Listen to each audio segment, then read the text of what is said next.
discuss in the physics mainly equipotential surface, electric field lines, field density and dipole. तो ये 4-5 ऐसे terms हैं जिसके बारे में मुझे इस क्लास में आज के लेक्चर में डिस्कस करने हैं. तो सबसे पहले without wasting time I want to define you equipotential surface. What do you mean by equipotential surface?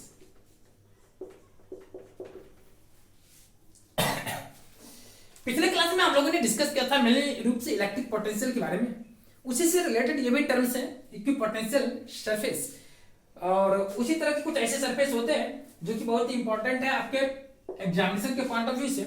और समटाइम्स आपका कई मैथमेटिकल एक्सप्रेशन होते हैं जो आप लोग के लिए इजी बन जाता है. और इसके बहुत सारे एप्लीकेशन है, ये भी हम लोग डिस्कस करेंगे. लिखिएगा, if electric potential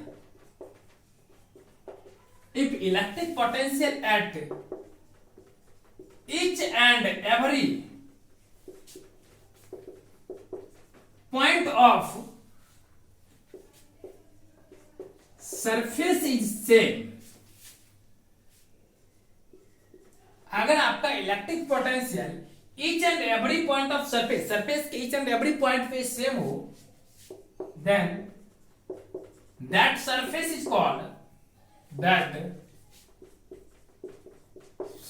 is called equipotential surface. क्या कहा था? Equipotential surface. तो वो सरफेस आपका इक्विपोटेंशियल सरफेस कहलाता है. देखिए, तो अगर मान लीजिए ये आपको कोई सरफेस एक तरह से, और यहाँ पे जहां भी किसी भी पॉइंट पे अगर आप लेते हैं इलेक्ट्रिक पोटेंशियल, तो हर एक पॉइंट पे जो होती है ना वो इलेक्ट्रिक पोटेंशियल सेम होती है.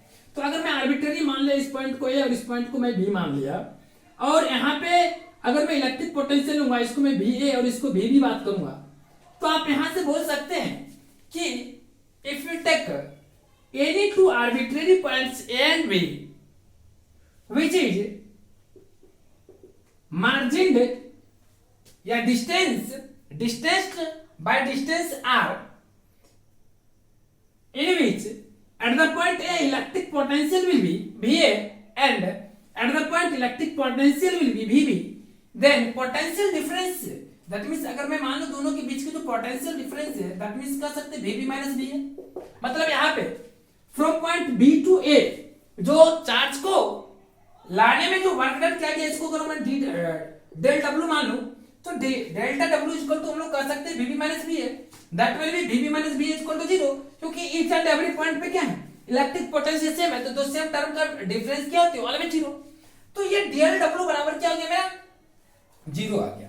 अगर ये डेल्टा W बराबर 0 आ गया, दैट मींस यहां पे कह सकते हैं, सॉरी डेल्टा W लिखा गया, W बराबर डेल्टा V लिखिए, ये आ गया 0. अगर ये टर्म 0 आ गया, दैट मींस यहां पे क्या होगा? ये जो वर्क डन किया गया वो 0 किया गया होगा, क्योंकि अगर ये 0 है तो यहाँ पे वर्क डन 0 होगा, क्योंकि जस्ट लाइक ये वर्क है. तो इसका मतलब ये वर्क क्या हुआ? यहाँ से यहाँ तक एलिमेंट्री वर्क जो किया गया होगा वो आपका 0 हो गया. अगर ये 0 हो गया तो जैसा कि आप लोग जानते हैं F बराबर क्या होता है? W बराबर Fs. तो Fs होगा इनस्टेंट लाइन के फॉर्म में. तो यहाँ पे आप मेरा F है इनटू S क्या मेरा डेल R बराबर क्या हो गया? 0. अब ये दो टर्म F क्या है? F यहाँ पे क्या है? F आपका फोर्स है जो कि क्या है? Vector quantity. यहाँ पे डेल R क्या है? Elementary distance. और elementary distance will be always vector quantity. अगर एलिमेंट्री डिस्टेंस है, डिस्टेंस अगर एलिमेंट्री है, तो वो हमेशा क्या होगा? Vector quantity. क्योंकि यहाँ पर ऐसे भी ये जो आपका चार्ज ये जो आपका डिस्प्लेस्ड होगा फ्रॉम इस डायरेक्शन में होगा, एक स्ट्रेट फॉरवर्ड होगा. तो इस केस में आप देख सकते हैं इसको क्या वेक्टर एफ डॉट, ये नेगेटिव साइन को उधर कर लेंगे तो vector F dot del R बराबर 0. अगर दो क्वांटिटी का डॉट प्रोडक्ट, ये डॉट प्रोडक्ट को रिप्रेजेंट करता है वेक्टर में, और यहां पर ये मल्टीप्लिकेशन का साइन है.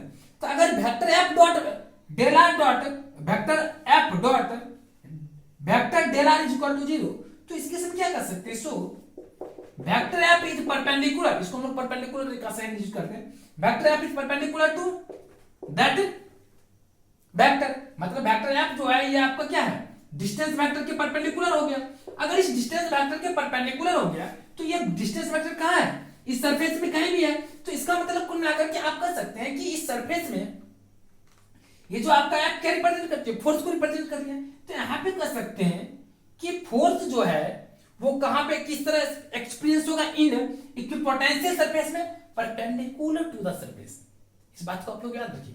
इलेक्ट्रिक फील्ड या एफ जो हो गया, ये एफ बराबर क्या हो गया, परपेंडिकुलर टू डी। अब अगर आपको एफ बराबर एक और फॉर्मूला लिखना तो लिख सकते हैं, q times vector E is also perpendicular to, क्योंकि देखिएगा जब vector F dot del R बराबर 0 हो गया तो इसको ये भी लिख सकते हैं एफ बराबर q टाइम्स ई, और q times vector E dot del R is equal to 0। In that case you can say that force तो आपका परपेंडिकुलर एग्जिस्ट कर ही रहा है, साथ ही साथ electric field is also perpendicular to del R. So electric field is also perpendicular to del R. इस बात को भी आप लोग याद रखेंगे, ठीक। तो यहाँ पे कुल मिलाकर के डेल आर जो है एक प्लेन में, जिसे मान लीजिए ये प्लेन है और इस प्लेन में कोई लाइन है, इस पर कोई इस लाइन पे कोई एक लाइन परपेंडिकुलर है, तो इस लाइन पे परपेंडिकुलर होने का मतलब इस पूरे बोर्ड पे परपेंडिकुलर होना, और पूरे बोर्ड क्या है जस्ट लाइक ए प्लेन है। तो कह सकते हैं यहाँ पर कि इलेक्ट्रिक फील्ड जो हो गया वो उस पूरे प्लेन पे, दैट मींस पूरे बोर्ड पे परपेंडिकुलर है। So in other words you can so that electric field is perpendicular on equipotential surface always. तो हमेशा जो होता है इक्विपोटेंशियल सरफेस पे परपेंडिकुलर होता है। ये आपके एग्जामिनेशन के पॉइंट ऑफ व्यू से बहुत इंपॉर्टेंट सेंटेंस है, बहुत बार ये एग्जाम में आप लोगों से पूछा गया, तो आप लोग याद रखेंगे। अभी तक में मैंने जो अभी जस्ट पिछले क्लास में डिस्कस किया था ई बराबर माइनस dVdr। दूसरी बार अभी जो मैंने डिस्कस किया है ये बात कि इक्विपोटेंशियल सरफेस जो इलेक्ट्रिक फील्ड होती है वो क्या होती है, वो आपका परपेंडिकुलर टू द सरफेस होता है, नॉर्मली उसको हम लोग बोल सकते हैं। इस बात को याद रखेंगे। चलिए तो इस बात को आप लोग याद रखेंगे, उसको लिख भी लेते हैं हम लोग ताकि ये मैथमेटिकल एक्सप्रेशन लिख लिए। अब अगर इसको लिख लिए हैं तो थोड़ा सा इसको सेंटेंस में भी लिख लेंगे ताकि आप लोग को याद रहेंगे। नोट में लिख लीजिए, electric field is always normally to the equipotential surface. ये पोटेंशियल ये जो आपका इक्विपोटेंशियल सरफेस होता है उसके हमेशा ये नॉर्मल ही रहता है। चलिए तो ये आप लोग समझ गए। अब हम लोग चलते हैं नेक्स्ट टर्म के बारे में जिसका नाम है आपका electric field lines.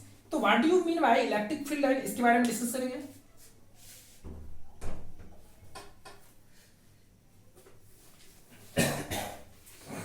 Electric field lines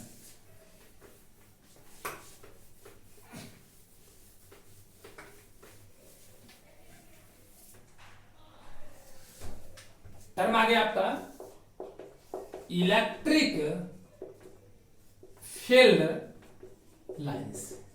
ये इलेक्ट्रिक फील्ड लाइंस क्या होता है इसको समझते कि बहुत सारे ऐसे केस आते हैं कि बच्चे को इसका मतलब पहले समझ में नहीं आता है। अब ऐसे रटना बेवकूफी है क्योंकि आप किसी तरह एग्जाम तो पास कर देंगे, लेकिन अगर थोड़ी भी उसके बारे में आपको नॉलेज नहीं रहती तो फिर बेकार है, ठीक है। देखिए इलेक्ट्रिक फील्ड लाइंस क्या होते हैं इसको समझते पहले। डेफिनेशन सबसे पहले लेते हैं कि इसका स्टैंडर्ड डेफिनेशन क्या है। लिखिएगा the electric field lines is a group और electric field lines is a group और set of a open curve. ये क्या है, ये set of a open curve होता है, ये collection of set of a open curve होता है, ठीक है। In which direction of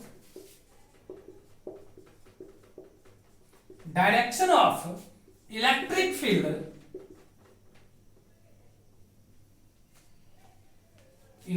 field at a point will be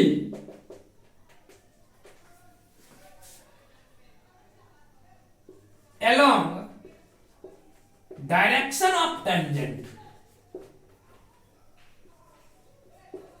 ये टेंजेंट के डायरेक्शन में होता है, या डायरेक्टली आप बोल सकते हैं, टेंजेंट भी बोल सकते हैं। तो इसका मतलब ये हुआ कि अगर मान लीजिए ये आपका इलेक्ट्रिक फील्ड लाइन है, तो इस पॉइंट पे अगर आप फाइंड करना चाहते हैं इलेक्ट्रिक फील्ड का डायरेक्शन, तो ये हमेशा इसके परपेंडिकुलर है, सॉरी इस पे हमेशा एक टेंजेंट ड्रॉ कीजिए और ये टेंजेंट की तरह बिहेव करता है। मतलब अगर आप उस पॉइंट पे टेंजेंट का डायरेक्शन ले लेते हैं तो वही रिप्रेजेंट करता है उसके इलेक्ट्रिक फील्ड का डायरेक्शन एट दैट पॉइंट, उस पॉइंट पे वो इलेक्ट्रिक फील्ड की डायरेक्शन को शो करता है। देखिएगा और नेक्स्ट पॉइंट इसमें, the electric field lines represents all possible open curve, all possible open curve on which positive charge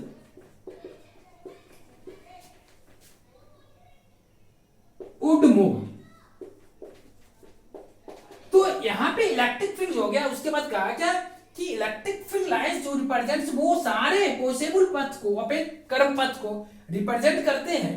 open curve पथ ले लीजिए, ऑन विच, जिस पर आपका पॉजिटिव चार्ज इजीली मूव कर सकता हो।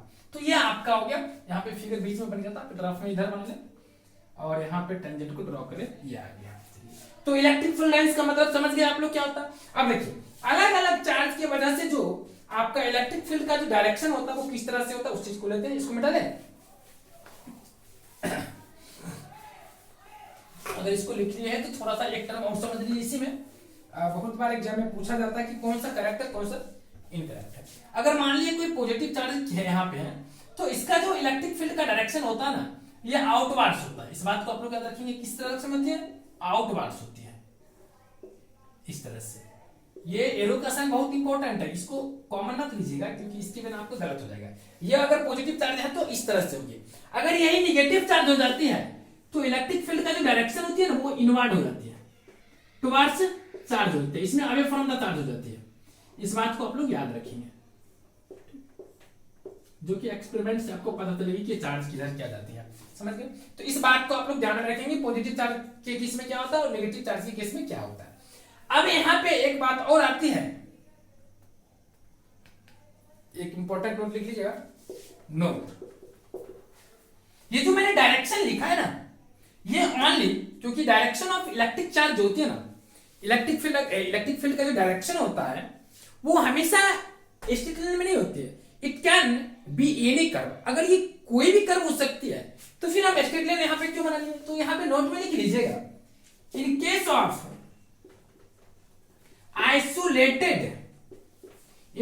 आइसोलेटेड सिस्टम ऑफ चार्ज, अगर चार्ज का सिस्टम जो है वो आइसोलेटेड है, then the electric field lines are represented by straight line। तो उस केस में हम लोग उसको स्ट्रेट लाइन से रिप्रेजेंट करते हैं। कब, अगर वो चार्ज का सिस्टम आइसोलेटेड है, then you can represent as straight line, तो उसको आप स्ट्रेट लाइन में रिप्रेजेंट कर सकते हैं। तो अब हम लोग यहां तक कवर कर लिया। अब हम लोग का नेक्स्ट टॉपिक जो है, इसी में एक इंपॉर्टेंट है, वो बता रहे हैं आप लोग को, क्या electric field lines does it intersect, क्या दो इलेक्ट्रिक लाइंस, आप लोग के एग्जाम में पूछ सकता है, बहुत इंपॉर्टेंट क्वेश्चन है, एग्जाम के पॉइंट ऑफ व्यू से याद रखेंगे। Does two electric field lines intersect each other, क्या वो एक दूसरे को इंटरसेक्ट कर सकता है। जैसे मान लीजिए एक इलेक्ट्रिक फील्ड इधर ले लीजिए, एक फील्ड इलेक्ट्रिक फील्ड इधर, तो क्या ये दोनों एक पॉइंट में कभी इंटरसेक्ट कर सकता है?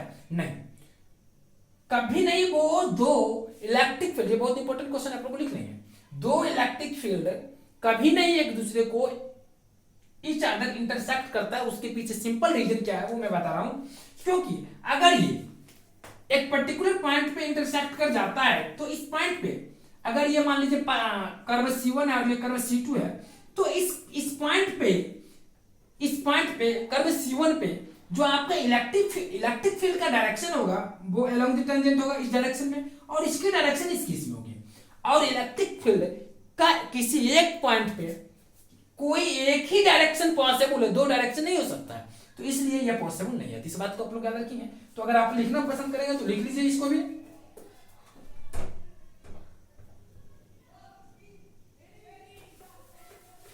लिखना क्या है, क्वेश्चन बना के लिखेंगे तो क्वेश्चन बना लीजिए, लिख सकते हैं। क्वेश्चन आपका हो गया, does two electric field lines, does two electric field lines intersect each other, क्या एक दूसरे को वो कभी इंटरसेक्ट करती है? जिसका आंसर में लिखना आप लोगों ने, two electric field lines doesn't intersect anyway, या ऐसे लिखिए, नेवर लिख लीजिए, अच्छा रहेगा। नेवर इंटरसेक्ट ईच अदर, कभी एक दूसरे को इंटरसेक्ट नहीं करता है। Because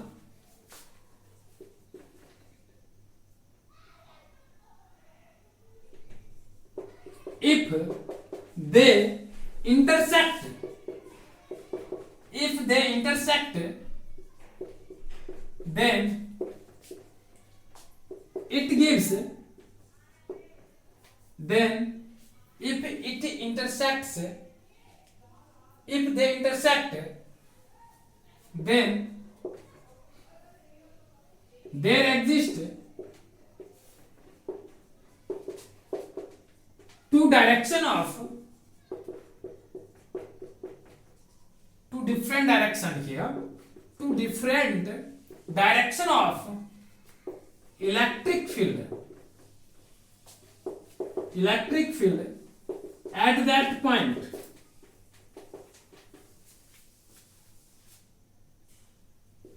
as tangent, which is not possible, जो कि संभव नहीं है, which is not possible for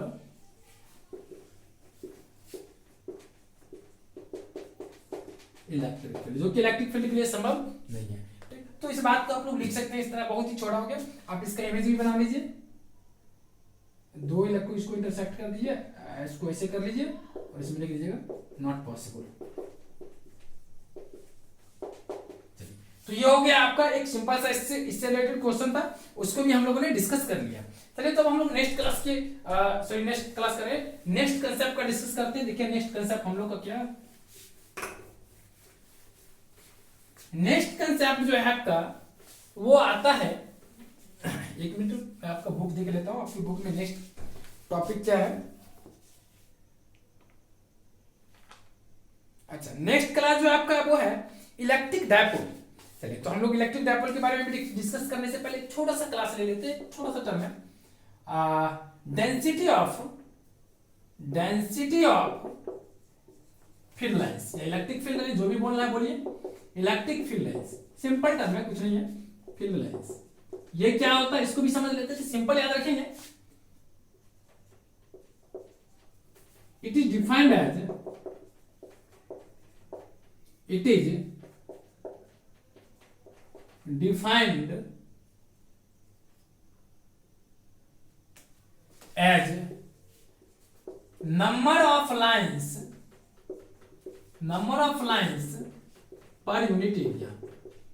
पर यूनिट एरिया कितने लाइन होते हैं वही आपका इलेक्ट्रिक फील्ड लाइंस को रिप्रेजेंट करता है। ठीक, तो इसका अगर आप ऐसा यूनिट की बात करते, देखिए यहां पर क्या हुआ, नंबर ऑफ लाइंस। तो नंबर ऑफ लाइंस जो होता है, number of lines divided by एक आपका ऐसा यूनिट, दोनों का ऐसा यूनिट लिख दीजिए, आपकी कहानी खत्म हो जाएगी। तो ये आपका हो गया density of electric field lines. ये सब पूछता नहीं ज्यादा, बस डेफिनेशन में भी कभी एक दो नंबर में पूछ जाता है, वो अलग बात है। चलिए अब आपका आता है डायपोल मोमेंट। सबसे पहले हम लोग समझते हैं कि डायपोल, इलेक्ट्रिक डायपोल होती क्या है। What do you mean by electric dipole, इसको समझते हैं कि इलेक्ट्रिक डायपोल का डेफिनेशन क्या है। सबसे पहले देखिएगा,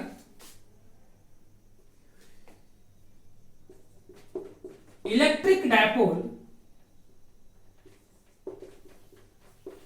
is a system of two equal and is a system of two equal and opposite charges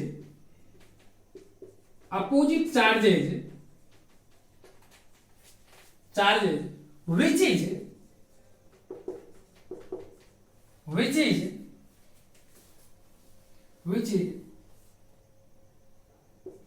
situated at very small distance। तो इलेक्ट्रिक डायपोल का डेफिनेशन यही होती है कि ये एक system of two equal and opposite charges होता है, जो कि दोनों चार्ज जो होता है ना वो एक बहुत ही छोटी डिस्टेंस पे सिचुएटेड होता है। और ये डिस्टेंस हम लोग यहाँ पे विजुअलाइज करने के लिए भले ही आपको हम 12 या कुछ भी लिख दे, बट यहाँ पे एक्चुअल में ये चीज आप लोग को याद रखना है कि दोनों के बीच का, दोनों चार्ज के बीच का जो डिस्टेंस होती है काफी छोटी होती है। तो अगर मैं इलेक्ट्रिक डायपोल को, मान लीजिए इलेक्ट्रिक डायपोल को अगर हम P से डिनोट करें, if PB, P is electric dipole, क्या है इलेक्ट्रिक डायपोल। याद रखेंगे यह जो है आपका वेक्टर क्वांटिटी है, क्या वेक्टर क्वांटिटी है। तो अगर मान लीजिए कि P आपका इलेक्ट्रिक डायपोल है तो P का जो डेफिनेशन होता है ना वो Q टाइम्स 2L होता है। ये 2L क्या होता है तो उसका मैं फिगर ड्रॉ कर लेता हूं आप लोगों के लिए। यहाँ पे मान लीजिए 2 पॉइंट्स है, एक आपका चार्ज इसको मान लीजिए A और इस पे चार्ज जो है आपका plus Q, sorry minus Q, और यहाँ पे एक पॉइंट B ले लिए जिसपे चार्ज आपका प्लस Q, एंड दोनों के बीच का जो डिस्टेंस है आप कुछ भी मान सकते हैं। हम सुविधा के लिए क्या करते हैं, जब बीच में एक मिडिल पॉइंट ले ही लेते हैं तो इसको L, इसको मान लेंगे L है तो पूरा डिस्टेंस क्या हो जाएगा 12। तो हम फॉर कन्वीनियंस के लिए क्या करते हैं कि इसको हम ना 12 याद रखेंगे। कभी कभी एग्जाम में ना कहा जाएगा कि distance between two equal and opposite charges will be D, या मान लीजिए आपको दे देगा P या X, कुछ भी दे दे तो उस केस में बोलेगा कि बताइए कि डायपोल मोमेंट क्या होगा। तो डायपोल मोमेंट बराबर Q into 12 होती है, और ये 12 पूरा का पूरा क्या है डिस्टेंस बिटवीन बोथ चार्ज। तो अगर मान लीजिए डिस्टेंस दोनों के बीच x है तो कहेंगे q times x, q into x। अगर दोनों के बीच का डिस्टेंस y है तो q into y। इस बात को याद रखेंगे क्योंकि ये फॉर्मूला फिक्स नहीं है, हमने सिंबल कन्वेंस के लिए यहाँ पे स्मॉल l माने हैं। अगर ये सिंबल स्मॉल l यहाँ पे बोल दे कि दोनों के बीच का डिस्टेंस 12 है तो आप q into 12 लिखेंगे। अगर उसने सिंपली बता दिया कि पूरे डिस्टेंस जो है वो आपका l है तो आपको लिखना पड़ेगा q into l। इस बात को याद रखेंगे। तो डायपोल, इलेक्ट्रिक डायपोल का सिंपल डेफिनेशन होता है vector P equal to Q times 12।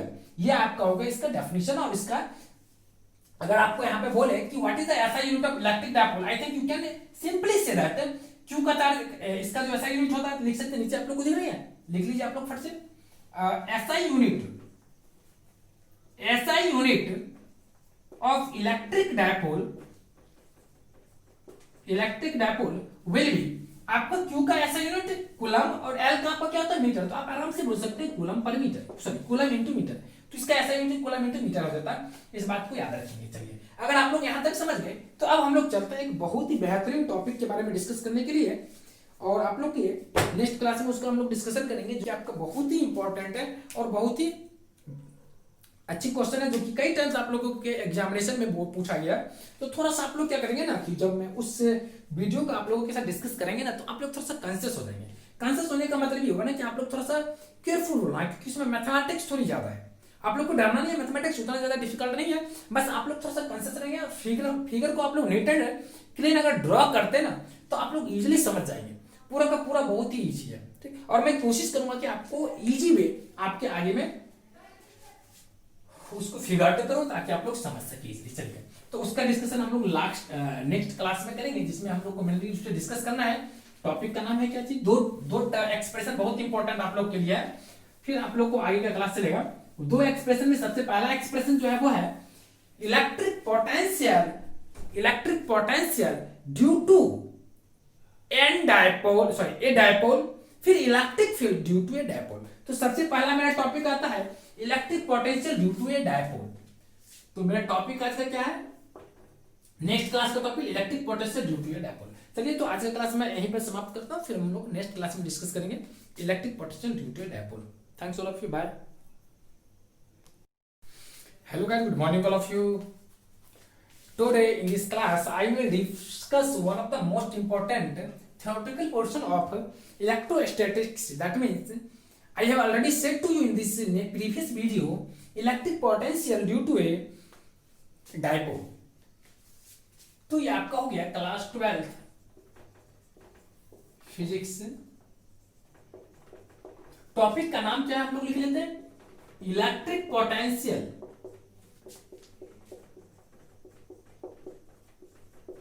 Due to a electric potential due to a dipole. चलिए, तो सबसे पहले इस बात को आप लोग याद रखेंगे, और मैं इस फॉर्मूला को प्रूव करने से पहले मैं आप लोगों को बताना चाहूंगा कि first of all you have to remember what do you mean by electric potential and what is the expression is obtained by electric potential by point charge by point charge. you have to remember it. After it you have to again remember it. What do you mean by dipole and what is the formula of dipole moment? अगर इस दो term को आप लोग यहाँ पे याद रखते हैं ना, तो रिमेनिंग टर्म आपका ऑटोमेटिकली क्लियर होगा। तो सबसे पहले मैं चाहूंगा कि एक रफ डायग्राम बनाने का कोशिश करता हूँ। देखिएगा, देखिए जैसा कि आप लोग जानते हैं कि थोड़ा सा मैथमेटिक्स ज्यादा इसमें, इसलिए आप लोग को मैं एक साइड में इसका फिगर डायग्राम करता हूँ।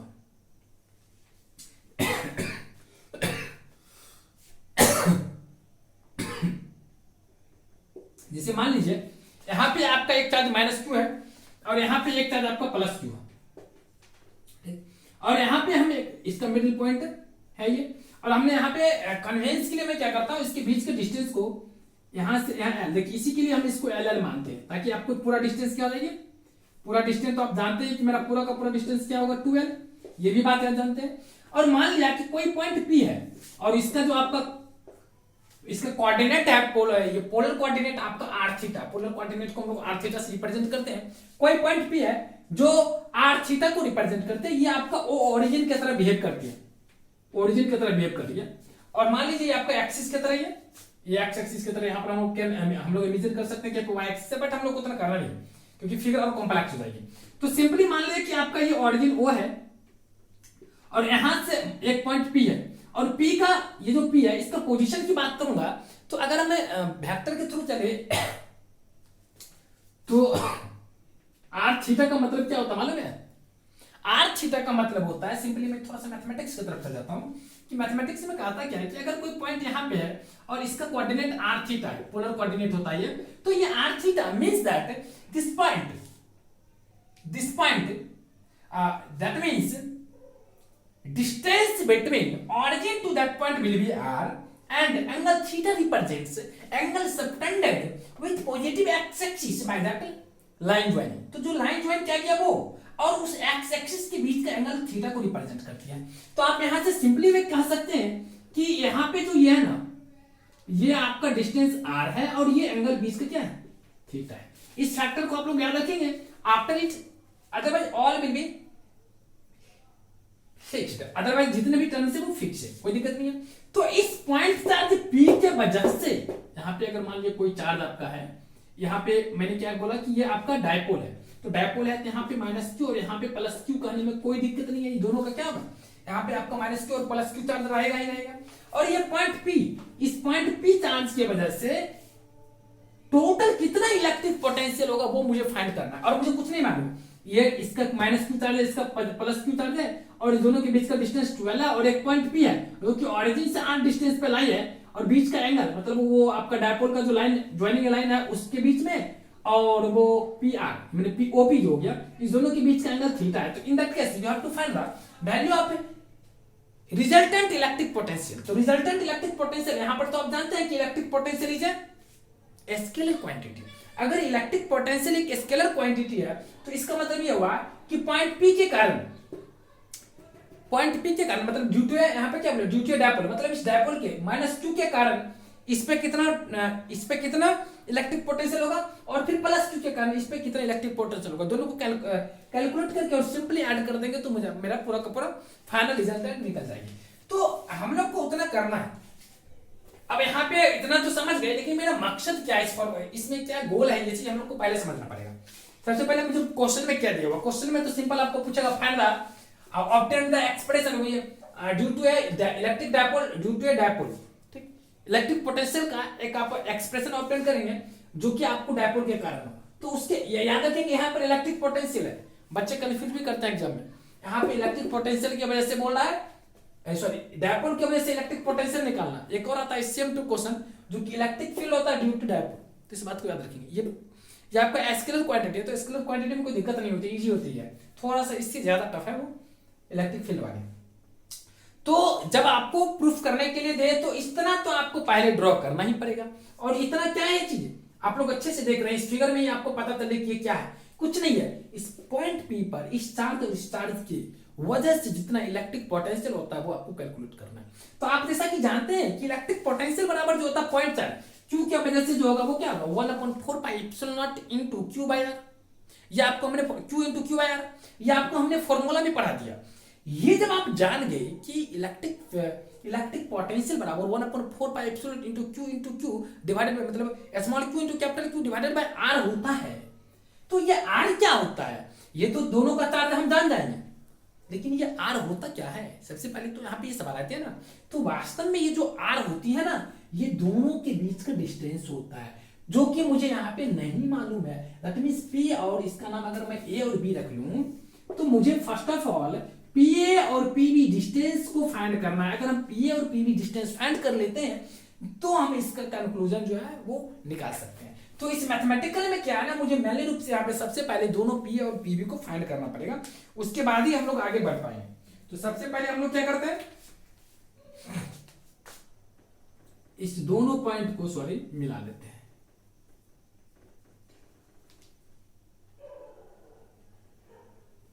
दोनों पॉइंट को मिला लिए। अगर दोनों पॉइंट को हम लोग मिला लिए, एक मिनट, अगर हम लोग दोनों पॉइंट को मिला लिए तो देखिएगा आप लोग,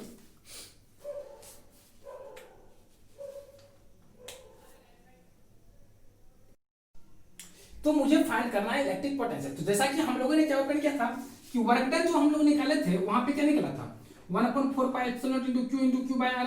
तो फिर इसके बाद क्या जानते थे हम लोग, बी बराबर डब्ल्यू बाई क्यू। तो यहाँ पे हम लोग डब्ल्यू का वैल्यू पुट करेंगे और क्यू पुट करेंगे तो क्या निकल जाएगा 1/4πε0 इंटू क्यू बाई आर। तो हम लोगों ने पिछले क्लास में क्या डिस्कशन किए थे कि electric potential due to a point charge Q बराबर 1/4πε0 इंटू क्यू बाई आर, और वो जो हम लोगों ने निकाला था 1/4πε0 into capital Q into small Q by R, ये आपका क्या है, ये आपको वर्क डन है। मतलब वो यूनिट पॉजिटिव चार्ज को bringing from one point two other point जो हो गया वो आपका वर्क डन हो गया। और वर्क डन हो गया just like a potential difference होता है, क्योंकि पोटेंशियल वर्क जो होता है पोटेंशियल डिफरेंस जो होता है या पोटेंशियल जो होता है इलेक्ट्रिक पोटेंशियल वो वर्क डन के फॉर्म में डिफाइन किया गया। तो यहाँ पे 1/4πε इंटू क्यू बाई आर हो गया, क्या ये हो गया आपका इलेक्ट्रिक पोटेंशियल। ये आप इसका स्टैंडर्ड फॉर्मूला जानते हैं जिस पॉइंट के कारण होता है, ठीक। तो अब हम लोग को क्या निकालना है, ध्यान रखिएगा। सबसे पहले इस रफ डायग्राम का मीनिंग समझिए, ठीक। रफ डायग्राम का मीनिंग यह है कि मुझे निकालना है electric potential due to a point A and B on P, ये पे निकालना है। तो सबसे पहले हम लोग यहां तक डायग्राम बना लीजिए। अब हम लोग को निकालना क्या है, सबसे पहले ये देखेंगे,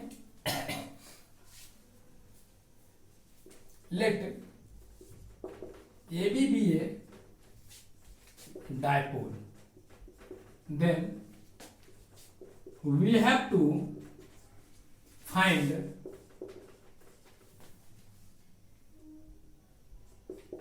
total electric potential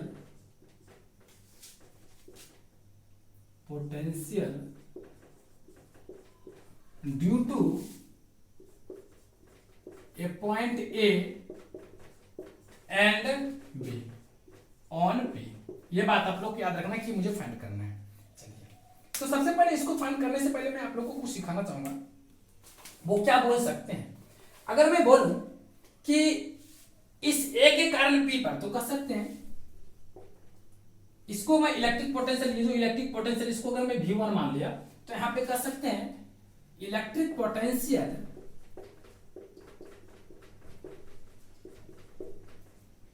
due to A on P. अगर मैं कहूं तो आप यहां पे क्या बोल सकते हैं, इसको मैं अगर V1 मानो तो कह सकते हो 1/4πε0 इंटू क्यू, ये तो आप लोग जानते हैं minus Q divided by R. तो ये जो डिस्टेंस मुझे चाहिए, तो ये डिस्टेंस क्या है मुझे नहीं मालूम है, तो हम इसको लिख देते हैं AP। ये मैंने क्या लिखा AP। एंड एक बात और भी लिख लेते हैं, क्या चीज, तो लिख सकते हैं इलेक्ट्रिक पोटेंशियल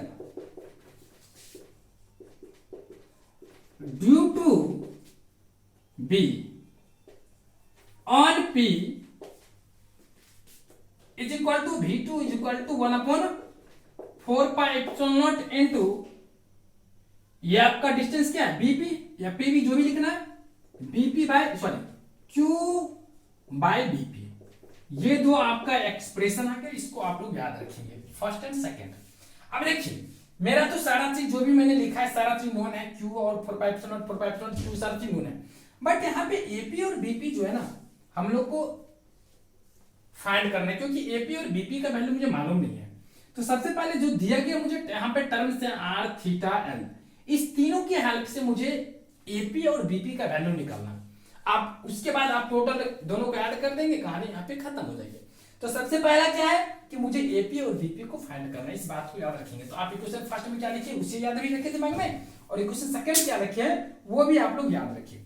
तो सबसे पहले मैं क्या करता हूं कि इक्वेशन फर्स्ट जो लिखिए ना, एपी और बीपी को फाइंड करने का कोई जुगाड़ लगाते हैं। देखिएगा आप ध्यान से, सबसे पहले इसको मिटा लेते हैं। देखिएगा ये फिगर में सारा चीज सही है, लेकिन फिर भी मैं थोड़ा सा इस सारे पार्ट को मैं मिटा देना चाहता हूँ, क्योंकि ये थोड़ा सा फिगर को कॉम्प्लेक्स कर देगी, इसलिए इस सबको पार्ट को मैं मिटा देता हूँ। हम लोग तो जानते हैं कि यहाँ पे माइनस क्यू है, और इस पॉइंट का नाम हमने ए भी जानते हैं, ए क्या। अब देखिएगा अब हम लोग क्या करेंगे, सबसे पहले उस बात को ध्यान रखेंगे। अगर मैं थोड़ा सा इसे, ये मेरा एल है ये भी मेरा एल है, अगर मैं इसे थोड़ा सा इसी डायरेक्शन में बैक डायरेक्शन में इसको बढ़ा दे और इससे मैं परपेंडिकुलर इस पे ड्रॉ कर दे, तो ये थीटा है तो ये भी थीटा हो जाएगी अपोजिटली वर्टेक्स एंगल से। अगर ये थीटा हो जाएगी तो यहाँ पे ये आपका ओ है, अगर इसको मैंने पी तक इंक्रीज कर लिया, सॉरी पी तो पहले भी मान चुका हूं मैं, इसको क्यू तक इंक्रीज कर दिया, तो इस केस में देखिएगा यहाँ पे एक इंपॉर्टेंट बात ये भी याद रखना कि R is very very much greater than L. ये जो एल है ना काफी छोटी क्वांटिटी है, एल काफी छोटी क्वांटिटी है और ये आर काफी बड़ी है, बहुत बड़ी है, तो इसके सामने में ये कुछ भी नहीं है। तो सबसे पहले आप यहां पे कह सकते हैं क्या कि सिंस इसका मैंने इसका ये वैल्यू ये आपका ए है ये क्यू है, तो यहां से आप बोल सकते हैं। देखिए अब मैथमेटिक्स है तो थोड़ा बहुत आप सॉर्ट करना सीखिए, क्योंकि अगर आप मैथमेटिक्स के पीछे पड़ जाएंगे तो फिजिक्स छूट जाएगी, क्योंकि यहाँ पे काफी ज्यादा मैथमेटिक्स का हम लोग उपयोग करेंगे, तो थोड़ा बहुत आप सॉर्ट करना मैथमेटिक्स में सीखना ही पड़ेगा। तो यहां से अगर मैं कहूं एक बात कि since r is very very much greater than L, so you can write AP is, that is यहां से हम AP बराबर डेफिनेटली रूप से कर सकते हैं, AP जो है करीब करीब PQ के करीब बराबर हो जाएगी, यहां से स्पष्ट पता चल जाएगी। क्योंकि देखिए यहां से पहले हम लोग जब ट्रायंगल AOP में बात करते थे तो OP जो थी डेफिनेटली रूप से AP से छोटी थी, लेकिन हल्का सा जब इंक्रीज किया तो मुझे लग रहा है कि AP करीब करीब PQ के बराबर है। अगर ये PQ के बराबर है तो PQ को आप क्या लिख सकते हैं, R प्लस OQ लिख सकते हैं, PQ को लिख सकते हैं R प्लस OQ, और यहां से आप OQ को क्या लिख सकते हैं, यहां से आप लिख सकते हैं OQ को R प्लस OQ को क्या लिख सकते हैं L cos थीटा।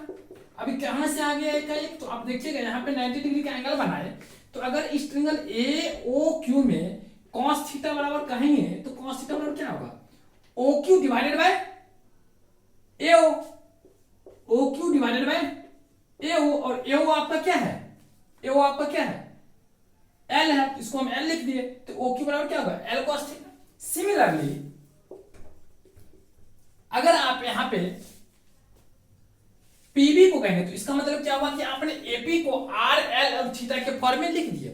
सिमिलरली अब हम लोग को क्या करना है कि इस PB को फाइंड करना है, तो यहां से तो स्पष्ट पता चल रही है कि ये PO OP जो है ये PB से बड़ा है, तो जब बड़ा है तो हम क्या करते हैं कि इसको छोटा करने के लिए इक्वेट करने के लिए करीब यहां पर एक परपेंडिकुलर ड्रॉ कर देते हैं।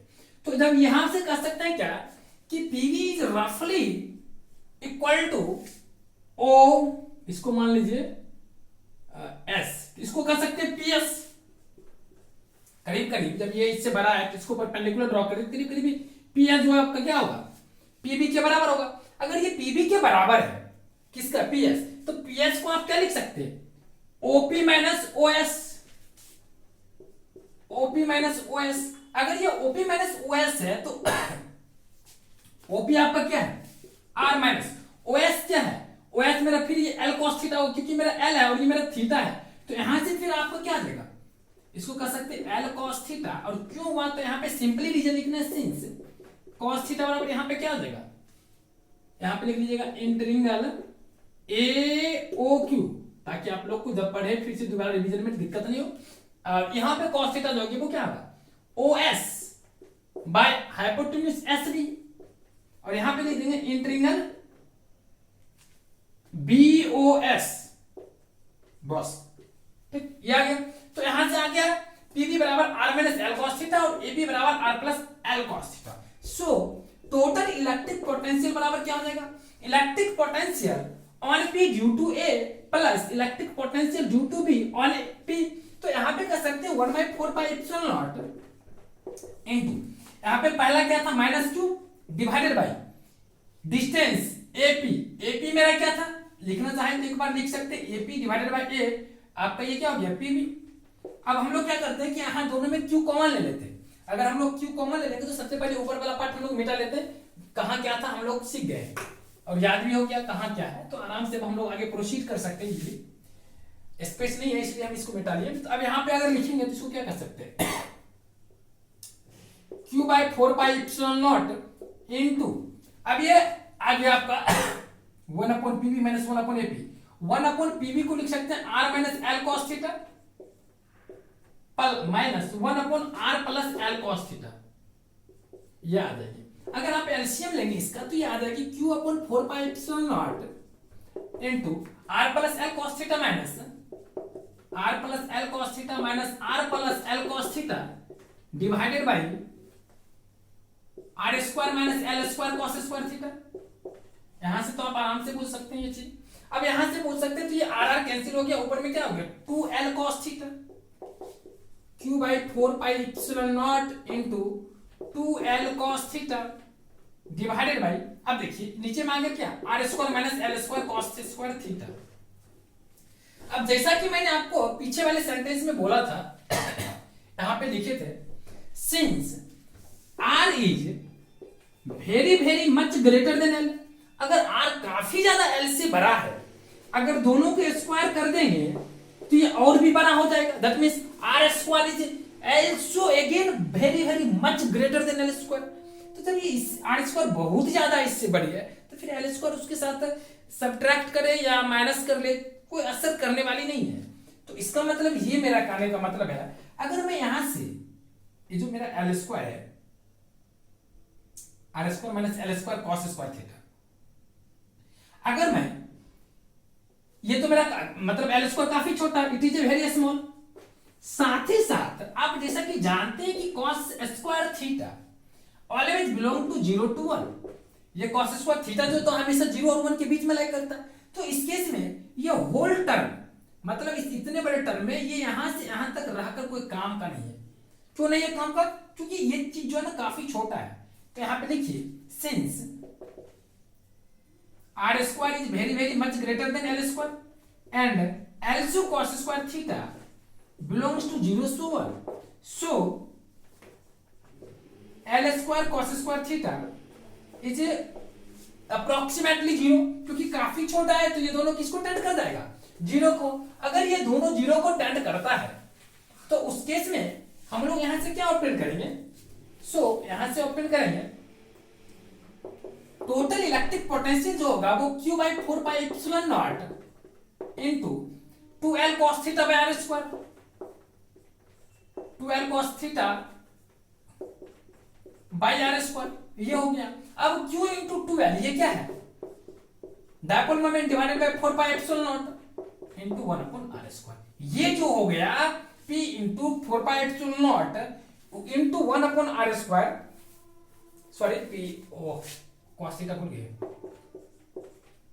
cos theta P into cos theta divided by 4 pi epsilon into R square, ये जो हो गया आपको टोटल इलेक्ट्रिक पोटेंशियल का फॉर्मूला हो गया। या आप चाहे तो इस फॉर्मूला को याद रखिए, क्या total electric potential due to a dipole is equal to Q/4 pi epsilon into 2L cos theta by R square. ये सिंपली याद रखिए P cos theta divided by 4 pi epsilon into R square या 1/4 pi epsilon nought 1/4 pi epsilon into P cos theta by R square, ऐसे भी आप याद रख सकते हैं।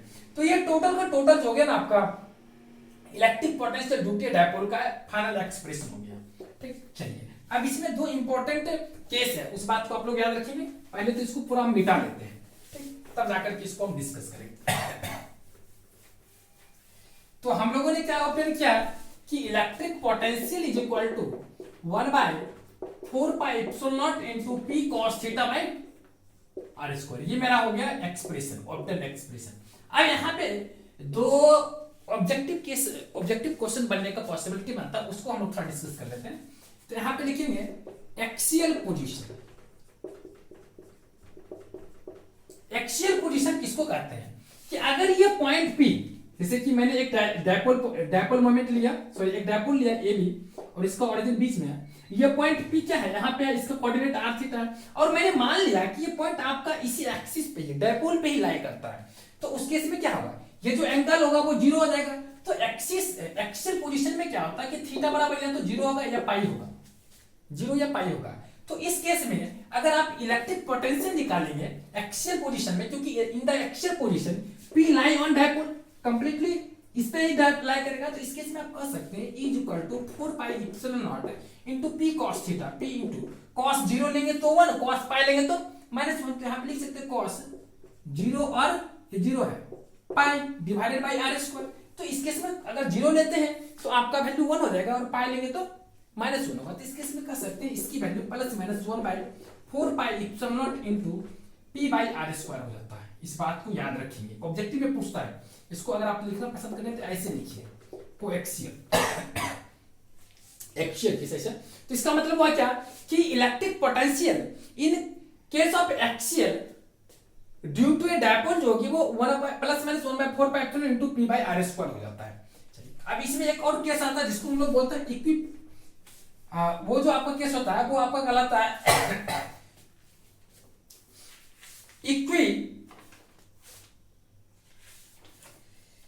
Equatorial position. इक्विटोरियल पोजीशन, और इस केस में क्या होती है कि आपका थीटा का वैल्यू π/2 हो जाता है, क्योंकि वो जो पॉइंट होगा ना वो डायरेक्टली परपेंडिकुलर हो जाएगी इस पर, और अगर ये पॉइंट परपेंडिकुलर हो जाएगी इस पे तो एंगल कितना बनेगा 90 डिग्री। और यहाँ पे अगर 90 डिग्री बनेगी तो अगर इस फॉर्मूला में आप थीटा बराबर 90 पुट कर देंगे तो cos 90 जीरो हो जाएगी, और पूरे एक्सप्रेशन को जीरो कर देंगे तो यहाँ पे जीरो आ जाएगी। तो ये दोनों एग्जाम में पूछता है, ये दोनों एग्जाम में पूछता है कि आपको बोल देगा in case of equatorial position what is the value of electric potential due to a dipole, then you have to find the value of electric potential will be zero. और आपका एक्सियल पोजीशन के case में आपका +-1/4 pi epsilon into P by r square होता है। Sometimes आपको examination में क्या होता है कि थीटा वगैरह आपको ध्यान से रखते हैं कि 0 पाई दिया हुआ है, डायरेक्ट फार्मूला का यूज करें, थीटा से आपका इंडिपेंडेंट हो गया दोनों का दोनों, एक 0 हो जाता है, एक आपका 1/4 pi epsilon not into P by r square हो जाता है। चलिए तो यहां तक मुझे लगता है कि आप लोग समझ गए होंगे। अब जो है हम लोग का इसी क्लास में नेक्स्ट क्लास में डिस्कस करने वाले हैं वो आपका होगा इलेक्ट्रिक पोटेंशियल। इसी क्लास में डिस्कस कर लेते हैं electric potential due to a, sorry electric potential करा electric field due to a dipole. Electric field का डिस्कस करना किसकी वजह से, डायपोल की वजह से। तो चलिए फटाफट हम लोग डिस्कस कर लेते हैं उसको भी, ताकि आप लोग को समझ में आ जाए। तो यहाँ पे क्या है कि केवल एक टर्म बदल रही है, और उसका भी प्रूफ जो है थोड़ा सा अच्छा है, इसलिए आप लोग याद रखेंगे क्या होता है।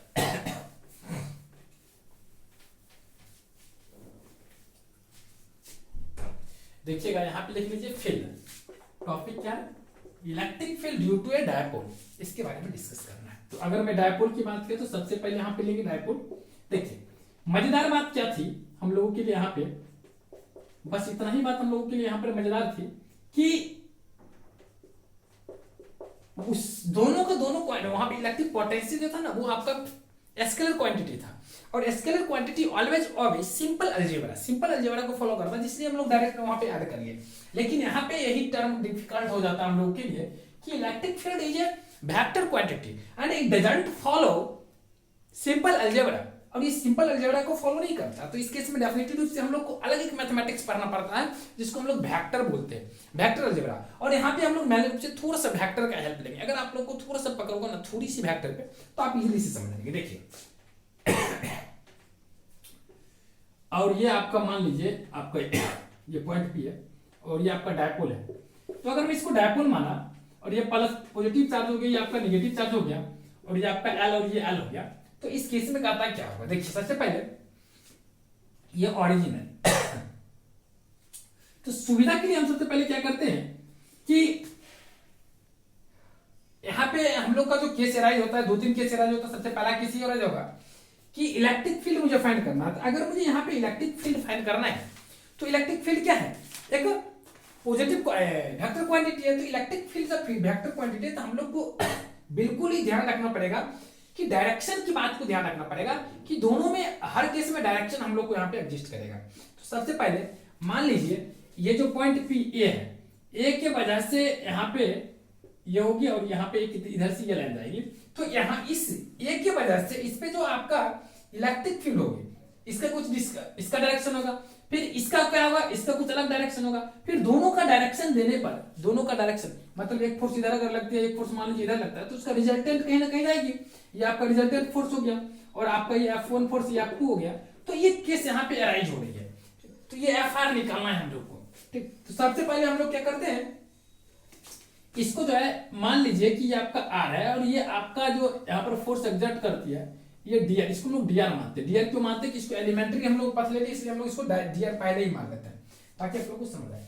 और ये आपका r है। अब मान लीजिए एक मिनट के लिए ये जो r है, जब इस पे कहने का मतलब ये जो है हल्का सा अगर मैं इसमें एलिमेंट्री चेंज ले लेते हैं तो ये d थीटा से चेंज हो जाता है। और अगर ये d थीटा से चेंज हो जाता है तो इसका क्या होगा कि हम सुविधा के लिए क्या करते हैं कि इसको इस तरह से चेंज करते हैं एंगल को, ये मतलब पोजीशन वेक्टर ऑफ p को, कि ये थोड़ा सा ना इसका जो डायरेक्शन है इसके परपेंडिकुलर चल जाए। ये जानबूझ के करते हैं सुविधा के लिए, क्योंकि ताकि आप लोग को ना मतलब हाई मैथमेटिक्स का यहाँ पर यूज नहीं करना पड़े, नहीं तो थोड़ा सा क्या होगा ना उसके इसमें थोड़ा सा यहाँ पर डिफिकल्ट मैथमेटिक्स उपयोग करना शुरू हो जाएगा।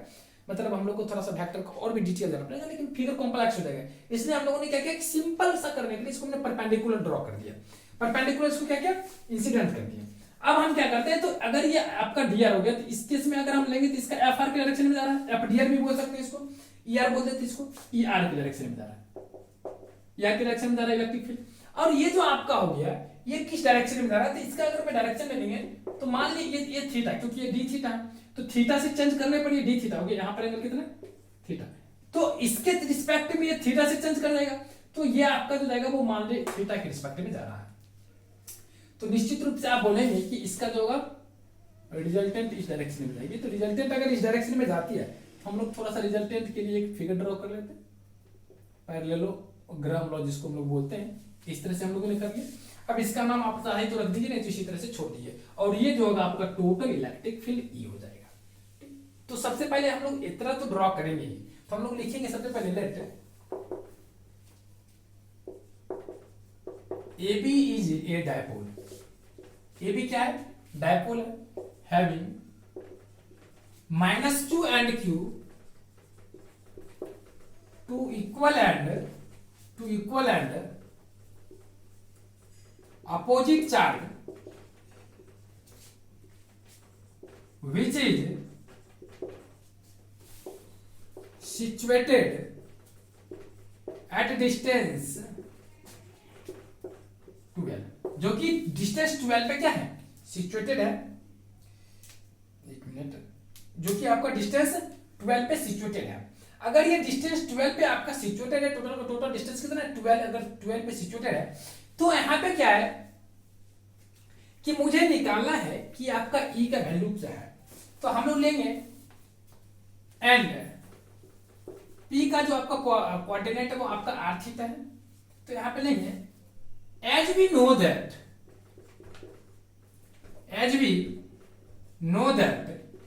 क्या जानते हैं कि इलेक्ट्रिक फील्ड जो होता है negative gradient of electric potential होता है माइनस टाइम्स dVdr होता है। अगर ये बात आप लोग जानते हैं अच्छे से, और नेगेटिव क्या रिप्रेजेंट करता है, इसके डायरेक्शन को रिप्रेजेंट करता है। चलिए तो अब हम लोग क्या करते हैं,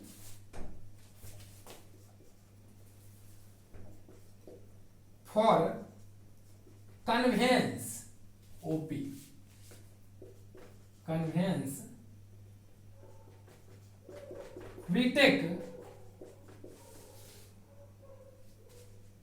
E theta perpendicular to the OP।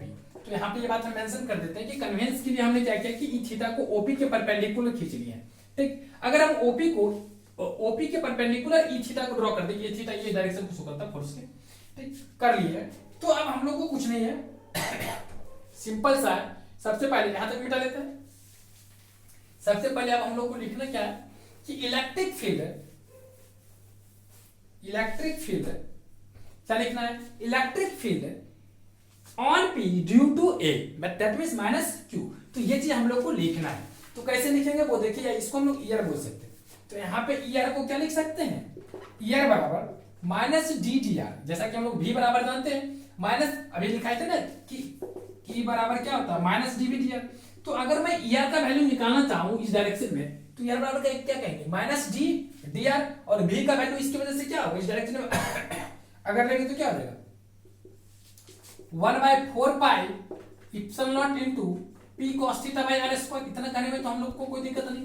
क्यों हुआ ये, क्योंकि यहाँ पे इसका फॉर्मूला नहीं पढ़ाए थे, अभी जस्ट हमने लिखा था ना प्रूफ करके, ये आ गया।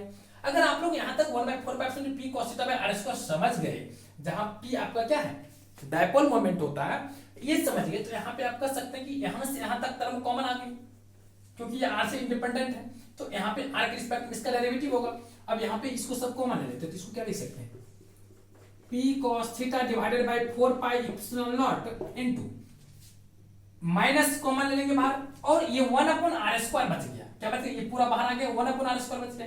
1/r स्क्वायर का अगर डेरिवेटिव फाइंड करेंगे तो क्या आ जाएगा -2/r³।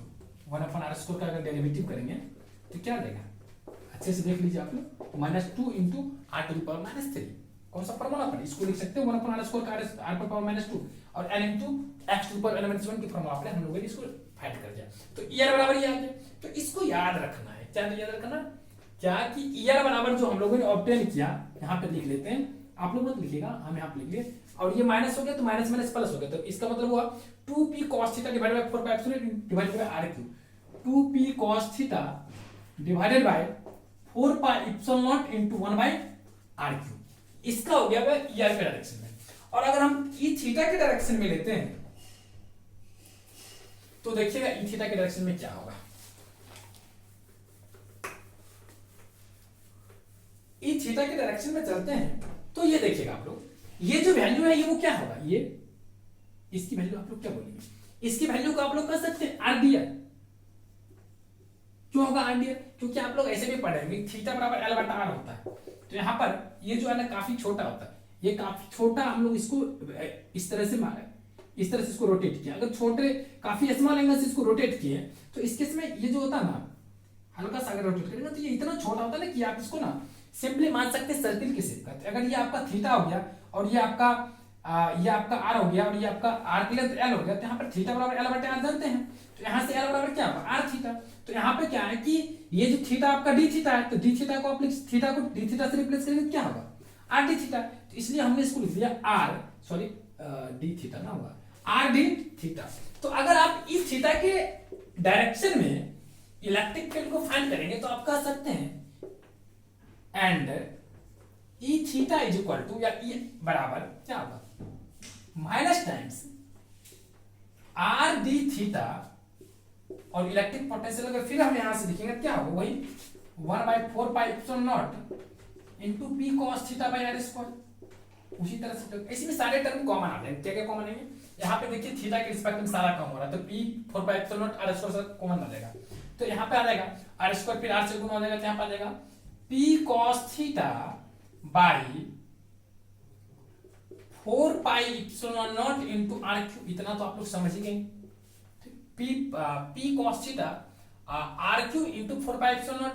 अब यहाँ पे बच कौन गया cos थीटा का डेरिवेटिव क्या हो जाएगा माइनस साइन थीटा, किसके रिस्पेक्ट में थीटा के रिस्पेक्ट, क्योंकि थीटा यहाँ पर है तो माइनस साइन थीटा। ये जो आ गया आपका क्या आ गया, यहाँ से आप लोग बोल सकते हैं कि मुझे जो एक्सप्रेशन मिला है वो मिला है p cos theta into sine theta और 4 pi epsilon naught into r³, ये मुझे मिल गया। अगर आप लोग को ये मिल गया cos थीटा का डेरिवेटिव क्या आ गया साइन थीटा ना, अच्छा सॉरी यहाँ पर भी थीटा कॉमन ले लिए थे, थीटा यहाँ पर तो रहेगा एक ही ना माइनस p तो बाहर निकल cos थीटा की तरफ माइनस साइन थीटा आ गया, ये आपका e थीटा आ गया। और आप लोग एक फॉर्मूला और जानते होंगे, अगर यहाँ तक समझ गए तो एक चीज क्या पढ़े होंगे कि अगर कोई वेक्टर f1 इस डायरेक्शन में लगे और f2 इस डायरेक्शन में लगे, इस तरह क्या परपेंडिकुलर है, तो इसका जो रिजल्टेंट होता है ना, सिंपली जो ये रिजल्टेंट होता है इसको f कह सकते हैं, जो कि रूट अंदर f1 का स्क्वायर प्लस f2 के स्क्वायर के बराबर होता है। इस बात को याद रखेंगे, परपेंडिकुलर देंगे इसमें। सो आप कह सकते हैं टोटल इलेक्ट्रिक फील्ड जो होगा अंडर रूट क्या हो जाएगा E R square plus E theta square हो जाएगा। जब E R square plus E theta square हो जाएगा तो तो यहाँ पे एक इंपॉर्टेंट बात क्या है कि देखिए आप लोग ध्यान से, ये कितना मिला था मुझे 2p cos theta by 4 pi epsilon into 1 by r cube, और यहाँ पे मिला है p by 4 pi epsilon into r cube, और माइनस माइनस ये भी प्लस हो जाएगा, तो आप आराम से हटा लीजिए 4 pi epsilon into r cube. दोनों में देखिए क्या कॉमन है, अगर आप चाहे तो यहाँ पे लिख ही लीजिए, काहे के लिए परेशान होइएगा, लिख लीजिए। er का अगर वैल्यू लेंगे तो वहां से आ जाएगा 2p cos theta by 4 pi epsilon not into 1 by r cube whole square plus E theta का अगर वैल्यू देखते हैं तो p sin theta by 4 pi epsilon into r cube, that is you can write it as p sin theta divided by 4 pi epsilon not into r cube whole square. You observe that here there are some terms which is present in both, so you can take common from both of them. Now firstly I want to take common that terms which is present on both terms, तो हम लोग इसको पहले delete कर लेते हैं, फिर हम लोग आगे बढ़ते हैं। अगर आप दोनों में से हम कॉमन ले कुछ, तो हम लोग यहाँ से क्या ऑप्शन किए, देखिए p cos theta 4 pi epsilon not r cube सारे में प्रेजेंट है, तो आराम से आप ले सकते हैं common p by 4 pi epsilon not into cos theta, p cos theta 4 pi epsilon into r cube, यहां तक तो कॉमन है। ये बच क्या रही है मुझे, यहां पे बच रही है मुझे 2 cos square theta, that means 2 cos theta का होल स्क्वायर, कंप्लीटली हम लोग लिख सकते हो 4 cos स्क्वायर थीटा प्लस यहां पे क्या बच रही है sin स्क्वायर थीटा, तो इसको हम sin स्क्वायर थीटा लिख लेते हैं। अब यहां पे मुझे मिल गया p cos theta divided by 4 pi epsilon not into r cube into, as you know that sin square theta plus cos square theta, अगर 4 cos स्क्वायर थीटा में से एक cos स्क्वायर थीटा इसको दे देंगे तो sin square theta plus cos square theta will be 1, so you can write it as 1 plus root under 3 sin square theta, 1 plus 3 sin square theta. It is the resultant expression of electric field due to a dipole. तो ये जो आपका हो गया ना, ये final expression हो गया p cos theta divided by 4 pi epsilon not into r cube into root under 1 plus 3 sin square theta, ये आपका फाइनल एक्सप्रेशन हो गया। तो electric field is equal to हो गया 1 by 4 pi epsilon not into 1 upon r cube into cos theta भी common ले लेंगे, cos theta into under root 1 plus 3 sin square theta. एक बात और इंपॉर्टेंट था, हम लोग यहाँ पे कैलकुलेशन तो कोई गलती नहीं किए, सॉरी ये cos थीटा कहाँ से आ जाएगी, ये cos थीटा तो बाहर नहीं निकाले ना, cos थीटा तो अंदर ही जाएगी ना, ये cos थीटा यहाँ पर नहीं आएगी, सॉरी हाँ, तो ये आ गया आपका क्या p by 4 pi epsilon not into 1 upon r cube into root under 1 plus 3 sin square. अब ठीक हो गया, तो इस फॉर्मूले को आप लोग याद रखेंगे, ठीक, क्या करना याद रखना है कि इसका वैल्यू यही होता है कब, जब आपको electric field due to dipole निकालना पड़े, तो आपका आ जाएगा 4p बाय या 1 by 4 pi epsilon not into p into root under 1 plus 3 sin square theta divided by r cube. ये बात आप लोग को याद रखना चाहिए। अगर ये आप लोग यहां तक समझ गए तो इसका भी दो केस आता है और आप दोनों केस को समझ रखे। अच्छा एक चीज और भी आप लोग की भी, वो भी आप लोग सीखिए। अगर रिजल्टेंट की बात करें तो यहाँ पर तो आपको मैंने निकाल के रख दिया जो मेरा फाइनल कंक्लूजन था। कभी कभी डायरेक्शन की बात भी पूछ देता है एग्जाम में, तो इस डायरेक्शन को भी आप लोग याद ही रखेंगे कि यहाँ पे डायरेक्शन क्या होगा। जैसे कि यहाँ पे डायरेक्शन की मैं बात इसलिए बोल रहा था कि यहाँ पे सबसे पहले मुझे फाइनल निकला, क्या निकला 1/4 pi epsilon not into p into root under 1 plus 3 sin square theta divided by r cube. ये मेरा फाइनल निकला। अब अगर मैं यहाँ पे डायरेक्शन की बात करूं तो डायरेक्शन अगर मान लीजिए कि ये जो आपका रिजल्टेंट वेक्टर है इससे अगर ये अल्फा का एंगल बनाता है तो यहाँ से आप कह सकते हैं कि tan अल्फा बराबर जो होगा वो e theta divided by r हो जाएगा। क्या हो जाएगा? e theta divided by r हो जाएगा, क्योंकि देखिए ये आपका e थीटा है, ये आपका e थीटा और ये आपका क्या हो गया er, तो e theta by tan theta tan alpha perpendicular by base, तो यहाँ पे e theta divided by r आराम से लिख सकते हैं। अगर आप e थीटा की बात करते हैं तो आप तुरंत वहां पे ऑब्टेन किए थे e थीटा और r का वैल्यू, और दोनों का अगर आप पुट करेंगे तो सारा टर्म कैंसिल हो जाता है और बचता क्या है sin theta divided by 2 cos theta, that means 1/tan theta. तो अगर आपको डायरेक्शन भी लिखना है एंगल का कि कितना डिग्री एंगल उसका डायरेक्शन होगा तो यहां से लिख सकते हैं अल्फा बराबर tan इनवर्स 1/2 tan थीटा। ठीक, ये आपका फाइनल, ये लिख देंगे तो और अच्छा रहेगा, टीचर काफी खुश होंगे आपसे। तो ये आपका फाइनल एक्सप्रेशन हो गया। ठीक, किसके लिए कि इलेक्ट्रिक फील्ड बराबर जो होगी आपको 1/4 into p into root under 1 plus 3 sin square theta divided by r cube, in which case when you have to find the electric field due to a dipole and its direction will be tan inverse 1/2 tan theta। ये आपका इसका direction हो गया। तो यहां तक मुझे लगता है कि आप लोग का कंसेप्ट क्लियर हो गया। चलिए अब छोटा सा एक टर्म और भी है, उसके बारे में डिस्कस हम लोग कर लेते हैं, फिर हम लोग का यह क्लास जो है आपका ओवर हो जाएगी। तो सबसे पहले हम लोग को क्या है उस चीज को समझते हैं।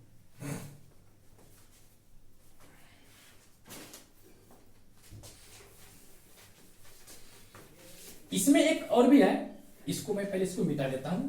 जिस तरह से मैंने उसमें बताया था ना उसी तरह से इसमें भी है, axial position and equatorial position.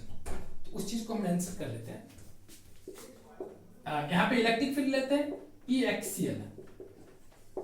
अच्छा यहाँ पे मैं ई एक्सियल लिख दिया था इससे पहले वाला में, जब मैं वो electric potential due to on axial position जब लिखे थे, तो वहां पे आप लोग वी एक्सियल लिखिएगा, भूल से हो सकता है लिखा गया होगा V axial and V equatorial इस तरह से। यहाँ पे ई एक्सियल होगा। अगर आप इसको ई एक्सियल मानते हैं तो ई एक्सियल की केस में थीटा बराबर क्या होता है 0 और पाई। तो अगर 0 और पाई होगा तो अगर आप इसमें 0 रखेंगे तो ये साइन 0 0, तो यहाँ पे क्या होगा p/4 pi epsilon divided by r cube, p/4 pi epsilon into r cube. और पाई भी लिखेंगे तो साइन पाई का वैल्यू भी 0 ही होता है। चलिए तो इस बात को आप पहला केस में आ गया। फिर दूसरा आता है ई इक्वेटोरियल केस। ई इक्वेटोरियल, ई इक्वेटोरियल के केस में थीटा का वैल्यू पाई/2 होगा तो ये 1 हो जाएगा। अगर ये 1 हो जाएगा तो आपका क्या आ जाएगा 1/4 pi epsilon into p into इसका वैल्यू क्या होगा, ये आपका अगर 1 होगा तो 3 + 1 2 और 3 + 1 4 हो जाएगा, 4 का पूरा स्क्वायर रूट 2 हो जाएगा, तो यहाँ पे आ जाएगा 2/r3। अब यहाँ पे देखिए कि ई एक्सियल का वैल्यू इतना है और ई इक्वेटोरियल का वैल्यू इतना है, दोनों में क्या डिफरेंस है, ये 2 टाइम्स ऑफ ई एक्सियल है। सो यहाँ से एक और ऑब्जेक्टिव क्वेश्चन बन सकता है E equatorial is equal to 2 times of E axial. मतलब दोनों केस का जो फॉर्मूला आया ना, ये दोनों में इतना का डिफरेंस था। और इससे पहले जो मैंने बताया था ना भी इक्वेटोरियल एंड भी एक्सियल, वो दोनों भी क्वेश्चन इंपॉर्टेंट था और ये दोनों भी याद रखेंगे।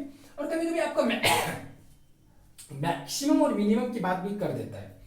तो अगर मैक्सिमम और मिनिमम की बात करें तो भी यहाँ पे इसी तरह से आप फाइंड कर पाएंगे, इसी तरह से आपका वो भी वैल्यू आएगा, क्योंकि साइन थीटा का वैल्यू मैक्सिमम 1 होगा तो ये मैक्सिमम का केस ये आ जाएगा। और अगर आप मिनिमम की बात करते हैं तो ये तो कभी आपका थीटा बराबर 0 होगा तो मिनिमम की बात ये हो सकता है। तो यहाँ पे कर सकते हैं कि मैक्सिमम मिनिमम वाला बात ये आ जाएगा और मैक्सिमम की बात यहाँ पे आ जाएगी। जब मैक्सिमम कहेगा electric field due to dipole तो ये आप लिखिए और मिनिमम का ये याद रखिए। कभी कभी ये भी पूछ जाता है find the maximum value of electric field due to dipole, then you have to write this expression. If he asks find the minimum value of electric field due to dipole, then you have to write p/4 pi epsilon into 1/r cube. चलिए ये भी आपका हो गया। अब एक छोटा सा 2-3 टर्म है उसको भी हम लोग समझते हैं, फिर आपका क्लास ओवर। 1-2 टर्म है बस, ज्यादा नहीं। देखिए ऐसे ही एग्जाम में पूछता नहीं, बस हम लोग डिफाइन कर देते हैं ताकि आप लोग समझ सकते हैं प्लेन एंगल क्या होता है। प्लेन एंगल का डेफिनेशन होता है कि it is angle subtended by line और ए कर्व। लाइन या कर्व के द्वारा जो आपका बनता है ना वो आपका क्या कहलाता है, किसी भी पॉइंट पे लाइन के द्वारा जो एंगल बनता है ना वो आपका कहलाता है प्लेन एंगल। समझ गए। और यहाँ पे अगर आप बात करेंगे तो थीटा बराबर L/R फॉर्मूला का उपयोग होता है, इस बात को आप लोग याद रखिए। और ये जो आप लोग प्लेन एंगल पढ़ते हैं नॉर्मल हम लोग जो एंगल पढ़ते हैं वो प्लेन एंगल के अंदर आ जाता है, वो लाइन के द्वारा एट ए पॉइंट पे बनता है या कर्व के द्वारा बनता है। समझ गए। और आप लोग याद रखेंगे नोट में, बस इसी के लिए हम बताए थे कि the total angle, the total plane angle लिखिएगा, ऑब्जेक्टिव में पूछ सकता है the total plane angle at a point inside the curve, या कोई भी फिगर लीजिए इनसाइड द क्लोज्ड कर्व लिखिए is 2 pi radian. 2 pi radian का मतलब क्या होता है 360 डिग्री। while आउटसाइड क्या हो जाएगा 0। मतलब इनसाइड की अगर बात करेंगे तो 2 पाई रेडियन का बनेगा और आउटसाइड की बात करेंगे तो 0 रेडियन का बनेगा। ठीक, चलिए अब अगला फॉर्मूला होता है सॉलिड एंगल। सॉलिड एंगल को भी समझ लेते हैं। देखिएगा सॉलिड एंगल की डिफिनेशन जो होता है,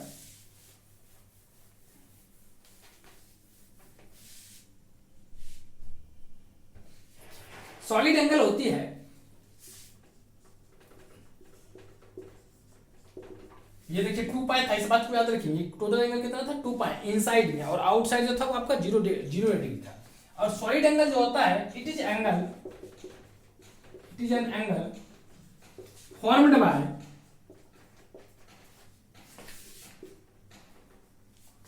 बाय कर्व। ये किसी कर्व के द्वारा बनाया जाता है, फॉर्म्ड बाय कर्व। कर्व नहीं है, एरिया देखिए, formed by an area at a point formula दिया गया पॉइंट पे, बनाया गया पॉइंट पे। जैसे मान लीजिए कोई कर्व है, ठीक, और यहां पे मान लीजिए कोई पॉइंट है, यहां पे मान लीजिए कोई पॉइंट है, ठीक। तो इस कर्व के द्वारा इसका जो एरिया होगा, इसका जो रीजन होगा, इसका मेजरमेंट जो रीजन का है ना, इसके द्वारा इस पॉइंट पे जो एंगल बनाया जाएगा। मतलब इस तरह से आप समझ सकते हैं, टॉर्च के लाइट की तरह से अगर किसी पॉइंट से आप इसको पास कराते हैं इस तरह से। अगर ये एंगल आपका थीटा होता है या मान लीजिए ओमेगा होता है, तो ओमेगा इज डिफाइंड एज क्या, ये ओमेगा जो होता है आपका, इसका जो डेफिनेशन होता है, सिंपल डेफिनेशन होता है angle area of curved region divided by 2 pi, sorry radius का स्क्वायर, 2 पाई बोला गया, रेडियस का स्क्वायर हो जाएगा। ठीक, तो इसमें आप लोग अगर इनसाइड की एंगल बात करते हैं, टोटल एंगल, ये टोटल एंगल इनसाइड, तो आपका ये जो हो जाएगा वो 4 पाई रेडियन हो जाएगा, और आउटसाइड का जो होगा इस बात में ये भी आपका 0 रेडियन हो जाएगा। इन केस ऑफ एस्फेयर या कोई भी क्लोज्ड में लीजिएगा तो आपका 4 पाई आएगा इनसाइड। ठीक, आउटसाइड थोड़ा सा आउटसाइड आपका 0 हो जाएगा। ठीक, तो ये आपका सॉलिड हो गया। इसका एंगल यहाँ हमने अभी इसलिए डिफाइन कर लिया ना, इसका जरूरत पड़ेगी अगले क्लास में जब हम लोग गॉस थ्योरम का प्रयोग करेंगे। गॉस थ्योरम की हेल्प से हम लोग फिर क्या कहते हैं उसका कूलम्ब्स लॉ ऑब्टेन करेंगे, फिर कूलम्ब्स लॉ की हेल्प से गॉस थ्योरम ऑब्टेन करेंगे। तो इस केस में हम लोग इसको यूज करते हैं, इसलिए हमने इसको पहले ही डिफाइन करना पसंद किया। चलिए, तो आज की क्लास हम लोग आज यहीं पे ओवर करते हैं, फिर हम लोग नेक्स्ट क्लास में डिस्कस करेंगे electric flux and what you mean by electric flux and Gauss theorem के बारे में मैंने रूप से, और गॉस थ्योरम के एप्लीकेशन वगैरह का भी उपयोग करेंगे। चलिए, इसी के साथ फिर आज का क्लास में फिर यहीं पे समाप्त करते हैं, फिर हम लोग अगले क्लास में मिलेंगे। Thanks all of you, bye. So that is, this is the final expression of total work done. Total work done, that means W, and you know that work is just like energy, so it is stored as, you can write it is stored as potential energy. इसको किस तरह से store किया जाता है, potential energy की तरह store किया जाता है। और जब हम W बराबर ये ऑब्टेन कर लिए, मतलब work done equal to, as you know that electric potential is equal to W by Q. If electric potential is equal to W by Q, then you can write 1 by 4 pi epsilon naught into capital Q into a small q divided by R divided by Q. Q cancel, so you get 1 by 4 pi epsilon naught into Q divided by R. It is the final expression of the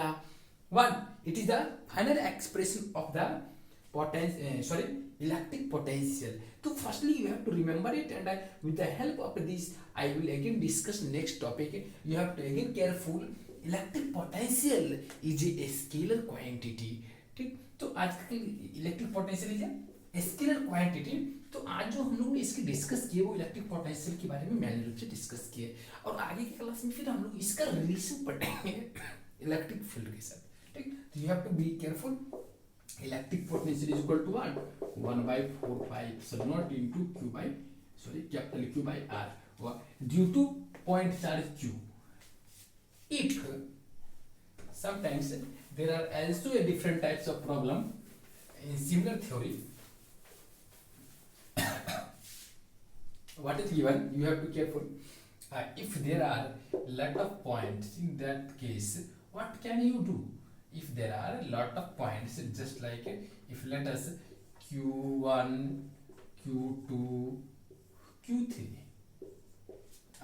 this point is a q. In that case, if you calculate total electric potential, then total electric potential, if let us say this electric potential v1, v2, v3, then you have to simply add all electric potential, then it gives resultant electric potential. Finally you can write electric potential, that means v is equal to v1 plus v2 plus v3, that will be due to q1. You can write 1 by 4 pi epsilon naught into q by r, that means q1 by r1 plus q2 by r2 plus q3 by r3, as like it. You can write the resultant electric potential. Now we again discuss next